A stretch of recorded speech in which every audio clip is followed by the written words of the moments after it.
Hey everyone, welcome to another episode. I am your host, the only Kayla, and today I have a very special guest with me. Today I'm going to let him do his little intro, but I do have to note that I have a New Yorker in studio. Yes. Now, everyone knows I'm from New York, and it's like everybody that I interview, it's like, I don't know, I gravitate to the New Yorkers out here or something. Yeah. But my guest today, he goes by the name of International Nova. He is from New York. He's from the Bronx. Shout out to the Bronx. BX. So Nova, thank you so much for stopping by. No, thank you for having me.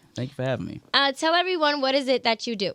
Oh, man, I'm a Latin hip-hop urban artist, also an actor, model, and a producer and a songwriter. So I do a little bit of everything. But, I've been blessed and lucky to kind of be where I'm at. And music has gotten me to Atlanta, from New York, from the Bronx, and, just having a good time. So, I got to ask, what part of the Bronx are you from? Oh, Fordham Road. Okay. Yeah, Fordham Road, University Avenue. All right. So I'm from Hunts Point, 6th train. Okay. I lived in Hunts Point for a little while, Fail Street. I used to live on Fail Street, too. Oh, wow, that's crazy. 630 Fail Street. 814 Fail Street. That's crazy. Yeah. Yeah, so after that, then I moved to East Tremont. Okay. So, kind of like the same. The Bronx is big, but it's close by. Yeah. Crazy. Okay. So tell everyone, what kind of music do you do? I know you said you're a Latin recording artist. What kind of music specifically would you kind of like fit yourself in terms of like genre? Well, I would say now I'm more of a Latin Afro reggaeton artist. Okay. Anybody who's followed my career knows that I started on the hip hop side of things, right? Being an artist, producing for a lot of different artists as well, Terror Squad, Tony Sunshine, French, and kind of transitioned within the last couple of years to being more of a Latin urban artist, and really specifically more of a Latin Afro, to be honest with you. So I want you to talk a little bit about, for people who are just hearing about International Nova, I know you do have a very big fan base, but tell everyone, when you say you started in hip-hop, what was that like? What kind of music did you do, and what was that like doing hip-hop in the Bronx? Because Yeah, well, so that's one of the things that I always tell people, man. It's like growing up in the Bronx in New York City, we're surrounded by not only hip hop, we're surrounded by a lot of Caribbean music, right? A lot of Spanish music, West Indian music, all these different kind of influences. But for me, I was blessed to grow around some legends, some hip hop legends, from Fat Joe to Big Pun to that whole Terror Squad team, to some of the pioneers like Grand Wizard Theodore and Kool Herc and Grandmaster Caz. And I was able to kind of learn and really be a sponge, not only in the studio, but also just everyday life.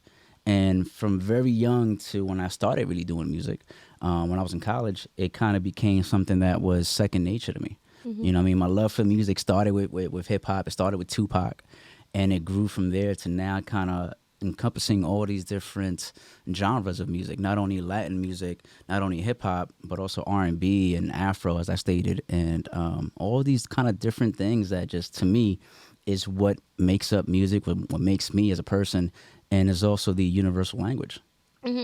I definitely agree. I love New York. Even though I live in Atlanta now, I probably would never move back to New York. But I love New York, and one thing I love about it is that we are just like so rich in culture. Like it's so diverse, and you can literally walk down the block, and you're gonna run into so many different races. And I think that's what makes New York so beautiful.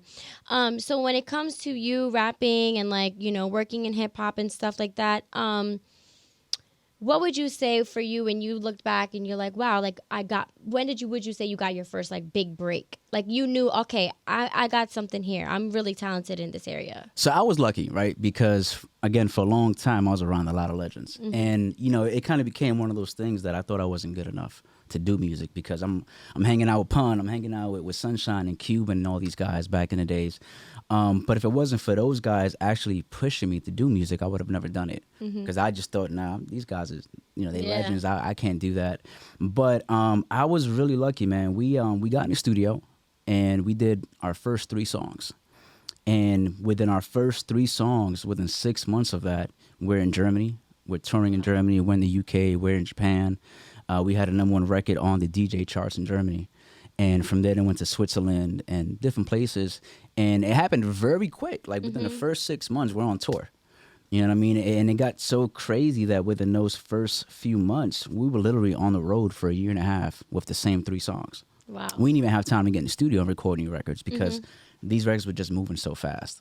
So for us and me, it was just one of those things that I was very lucky that, not that it happened overnight, but it was kind of overnight for us. Yeah. And, I think the biggest thing for an artist, though, is to kind of be able to extend the overnight success into an actual career. And I've been lucky with that. Now, what was it like working with those legends so early on in your career? I mean, Fat Joe, for me, like coming from the Bronx, I've always loved his music. And he's actually on my list of people that I really do want to interview, one day in my career. So what was that like working with these legends so early? Honestly, in the beginning, it was like their family, right? From Sunshine to those guys to Cuban Link to even French Montana. And God bless the dead, my brother, Fred the Godson.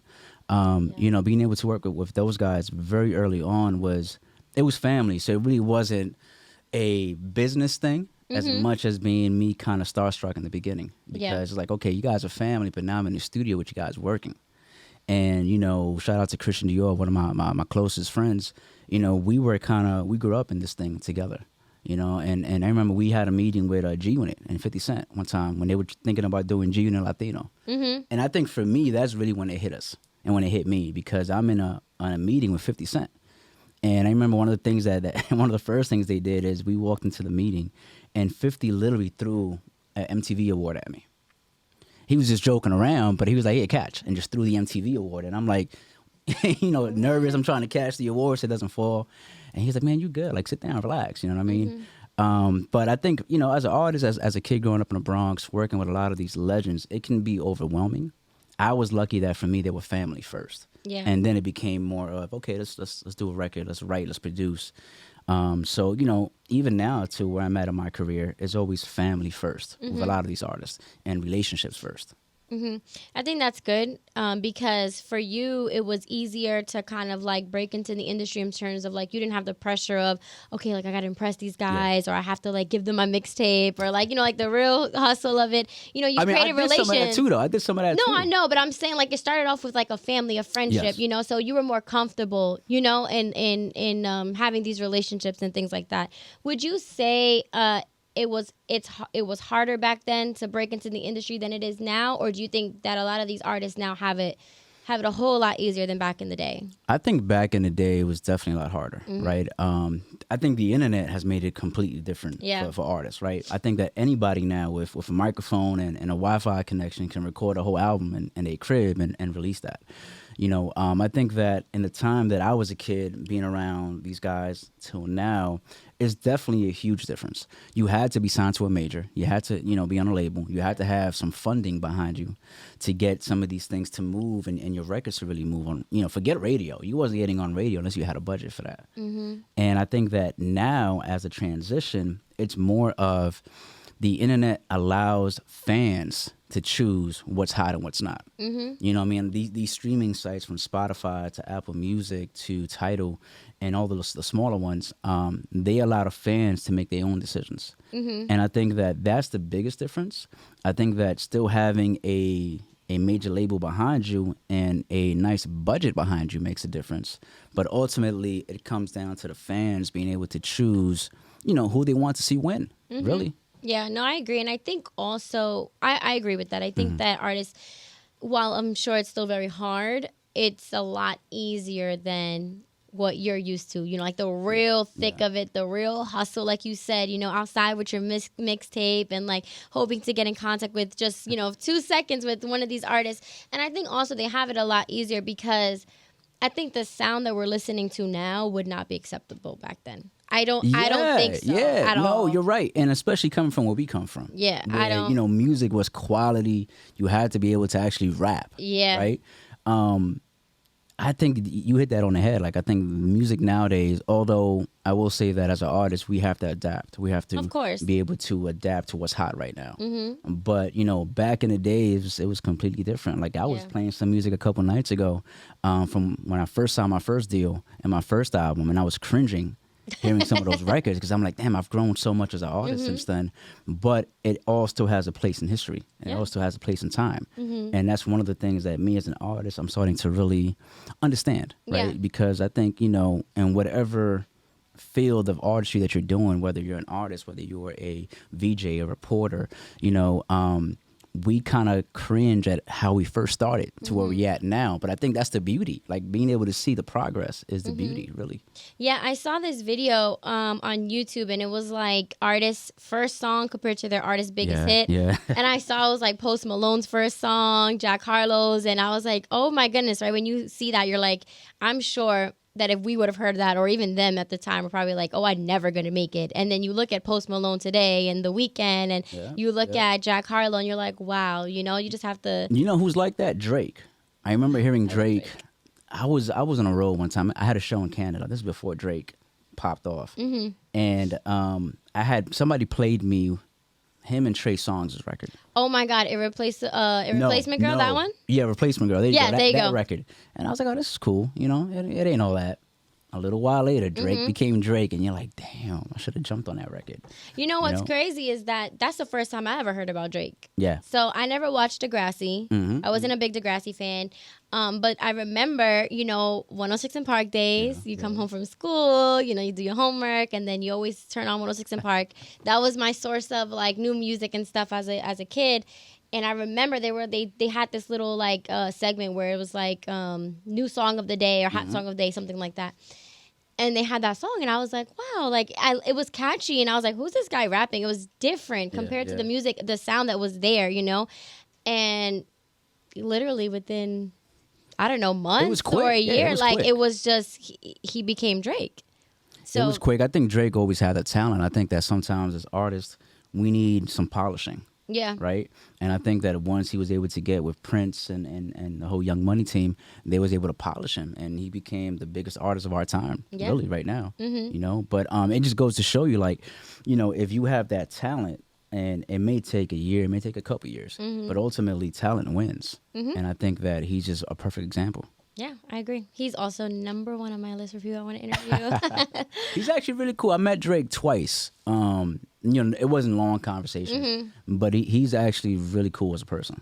I've seen him 3 times in concert, and then I saw him one time when it was for his Nothing Was the Same Best Buy release, and he was signing albums, and so he signed my album. Out here or New York? No, in New York. That's crazy. Yeah. That's crazy. Yeah. I've only been in Atlanta for like 3 years now. Oh, wow. Okay. Yeah. I've been here 4.5 years. Okay, good. So that was going to be my next question, which was, so how do you go from working with these legends, touring, you said you signed a record deal, to then making the decision to move from New York, It's funny. to Atlanta. Looking back on it, I was crazy. I was out my mind. At the time, really what happened was I had signed my deal to Spectra and Sony, and I just really felt stuck in New York.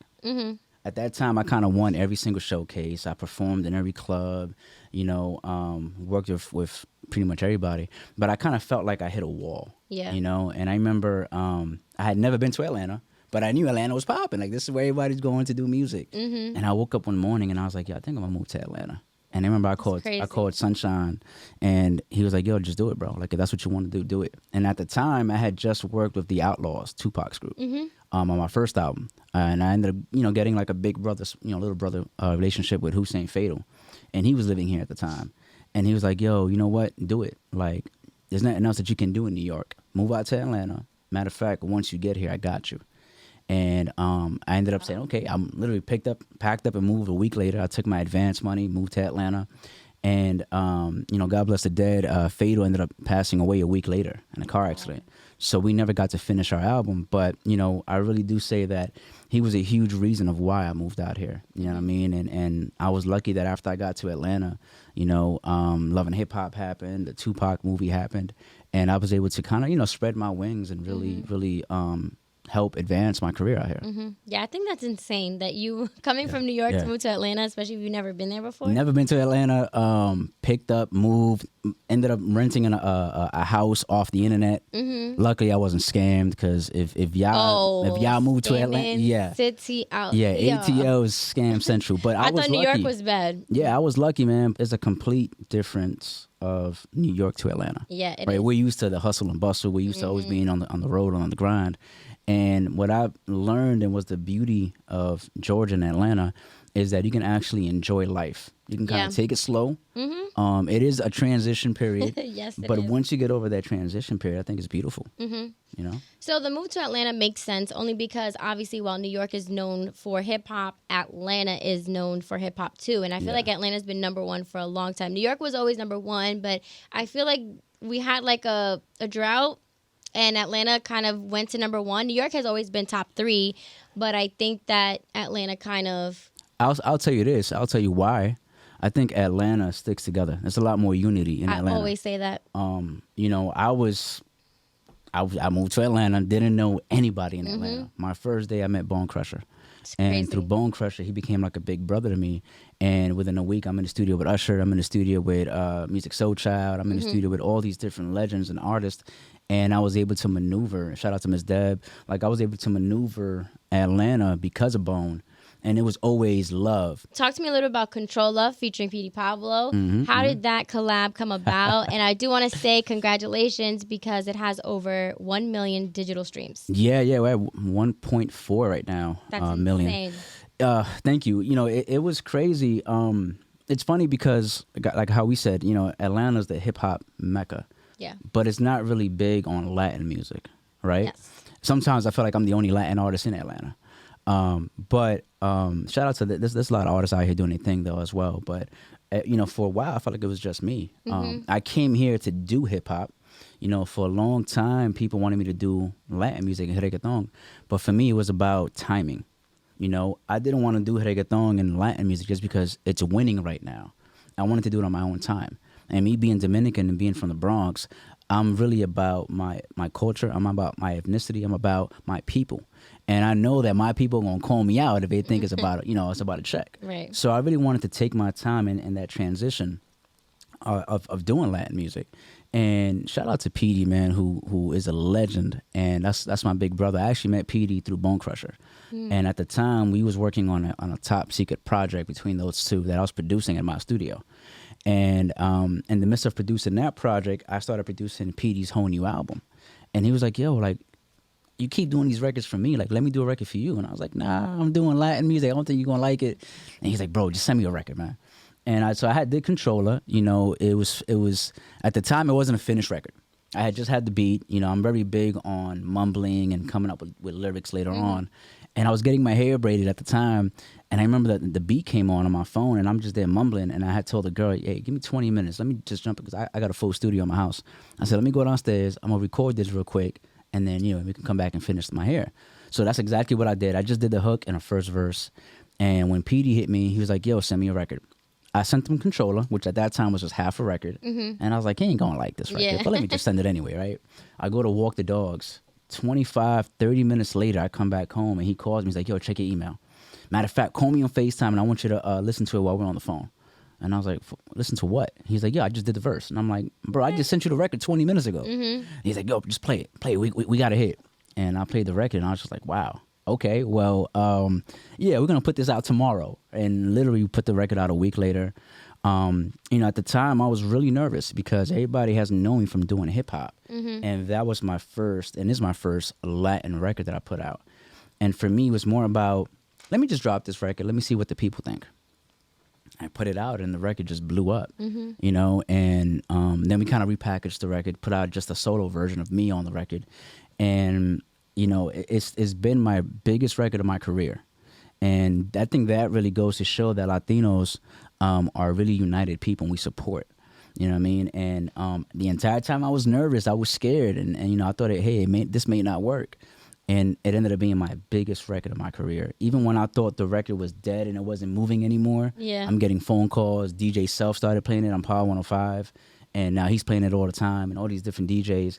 And it's just like, it's getting rotation and plays on stations that do not play Latin music. Yeah. And that to me is the biggest testament of quality music. And I think that's perfect that you release it during a time now also where, like you said, Latin music is dominating. Yeah. I mean, for so many years, as a Latina, as a Latino, Latin music we didn't have that crossover. Now it's gone to the point where Latino music, whether it's reggaeton, Latin Afro, Latin R&B, is killing everything. Like it's like 80% of streams is all Latin music right now. Yeah.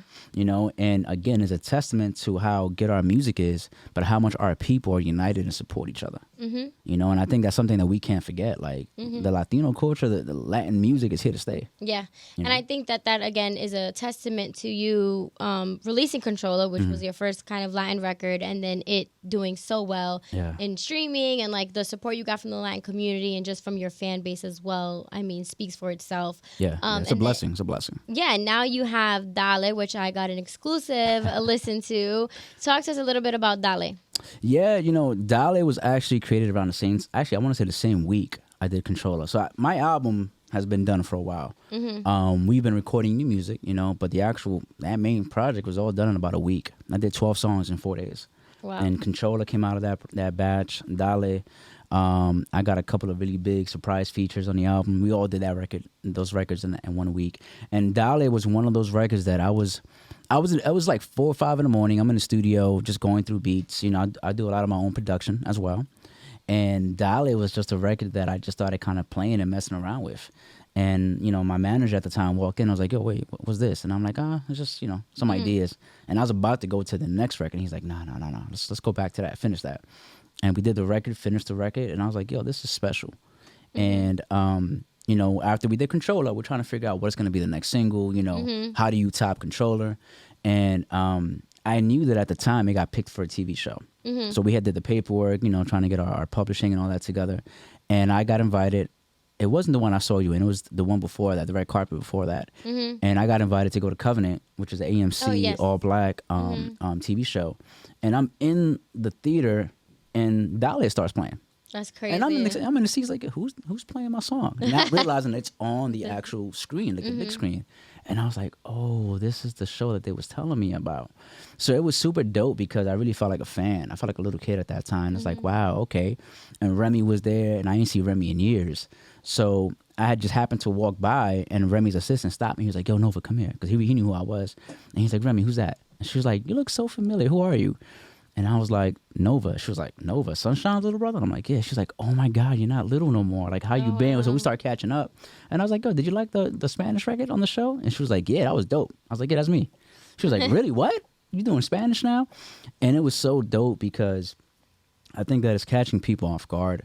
But I think that above all else, I'm having so much fun doing music now. For a couple of years, I moved to Atlanta. I got bored with hip hop. I got bored with music. And just being creative in the studio, singing and rapping and doing Latin reggaeton, Latin Afro. I got a Latin reggae record that's insane. I'm having so much fun. And Dale, to me, is a up-tempo club banger. I think that people are going to love this record. It's completely different from Controller, but I think it's also a banger, just like Controller was. Now, you said you have some surprise features. Are you going to be able to tell us? I could say one. I can say one because it's kind of been out there for a little bit as far as her being on my album. But I got Gaza Slim, Vanessa Bling on my album, who is a big dance hall. She's like the princess of dance hall. We got like 2 records on my album. Okay. I ended up actually producing 2 records for her. She got a project with DJ Khaled about to come out that I produced 2 records on that project. But I got 2 records with her that's insane. I got some, you know, of course I got PD Pablo on the album. I got some other people I can't really say right now. I got some other people that I can't really say right now.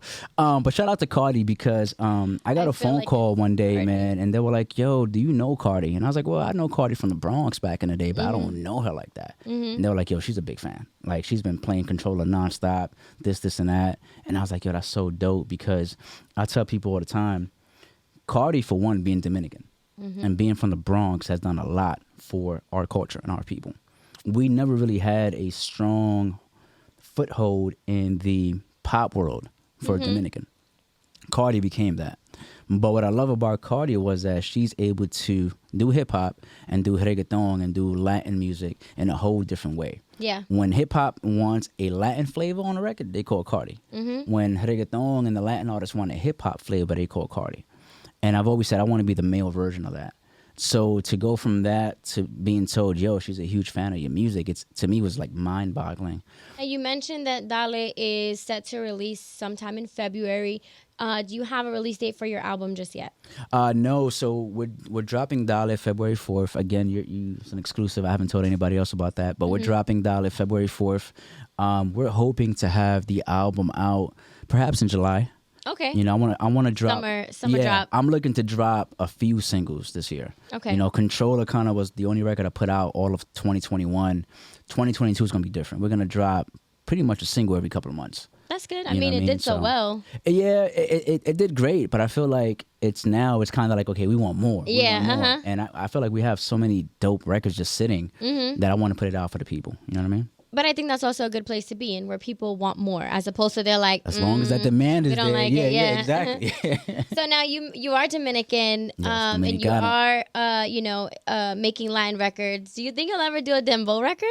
Yeah, shout out to El Alfa and all these different people, man. These guys are killing the music scene right now. And, shout out to my mom, because my mom is actually in Santo Domingo right now. She's working for the president. And she's always calling me and sending me some exclusive, records from Santo Domingo. So, yeah, I mean, again, I'm not trying to pigeonhole myself into a certain subgenre, right? I want to do everything. I've written records for Ricky Martin. I've done, my records. I've done records on the dancehall side of things and Afro artists. So I love to mix everything in what I'm doing, whether it's dembow, reggaeton, Afro, R&B.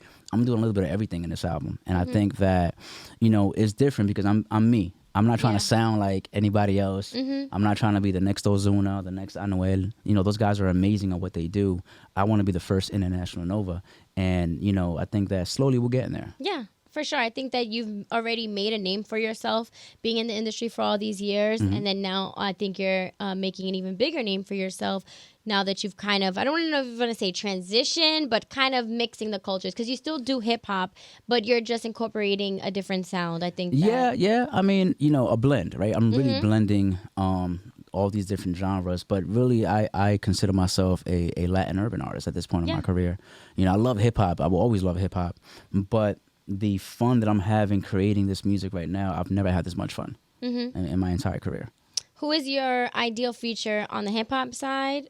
Like, I guess you would say maybe a dream feature on the hip hop side, and then on the Latin side, now that you're kind of incorporating the both. On the Latin side, I want to say Daddy Yankee. Like, I feel like that dude is the GOAT. Yeah. That's the GOAT, right? That's Daddy Yankee, Nicky Jam. Like, those guys are the GOATs at what they do. You know what I mean? On the hip hop side, honestly, I don't have anybody that I would want to work with right now. Because, on the hip hop side? Yeah, I've been very lucky that I've worked with a lot of people that I grew up not only being a fan of, but even now being fans of music. I've produced and written and worked with a lot of artists, a lot of legends on the hip hop side. So I'm not really looking at, who I can work with at this point on hip hop. I'm really geared and have my eyes on my people and my culture and really diving as much as I can into this. Is there someone else in the industry that you were shocked to know was a fan of yours? Yeah, I was really, and God bless the dead. I grew up being a huge Tupac fan, right? So I remember when I signed my first deal, I reached out to Hussein Fatal and the Outlaws, and I was like, "Yo, look, I'm a fan. Like, I got a budget now. How much? Like, I'll get you, to get you in the feature." And he's like, "Nah, like, I'm a fan of you." Wow. You know what I mean? He's like, "Send me some records. I got you." And I remember I sent Fatal 4 records, and hoping that he picks one. And I got an email 3 or 4 days later with every single record done. Wow. And I was like, "Yo, bro, like, how much do I?" He's like, "Nah, man, like, I'm a fan of you. Like, you're dope." And, to be able to work with somebody who was like an idol for me, you know what I mean? And be able to have conversations and talk about Tupac and talk about the different situations. And him really giving me advice. And again, being the reason why I moved to Atlanta. Him being the reason why I was in the Tupac movie. I think for me, that was the biggest thing for me. Like, I could never get that taken away. And that's an amazing, like, just feeling like, damn, okay, I was able to work with Hussein Fatal. And, I think now at this point in my career, I'm all about having fun. Yeah. I'm all about helping our people in our community. And whatever I can do, whatever platform I can get on to bring awareness to our people and to our things that we need help in for our people is what I'm really about at this point in my career. Now, you mentioned you've been in Atlanta now for 4 years, correct? Yeah. What more would you say you would want to accomplish being here in Atlanta? Like, if you had like a goal, what else do you want to accomplish being here? Because you've already accomplished so much, but I'm sure there's still so much more you want to do here in Atlanta. Yeah, I mean, and again, I think it goes beyond music. It's really about what can I do to help my Latino community in Atlanta. Yeah. You know, because they're here. They're here, you know, here. And again, I think for the first couple of years here, I really felt like I'm the only Latino in Atlanta. And then I started realizing there's more, you know.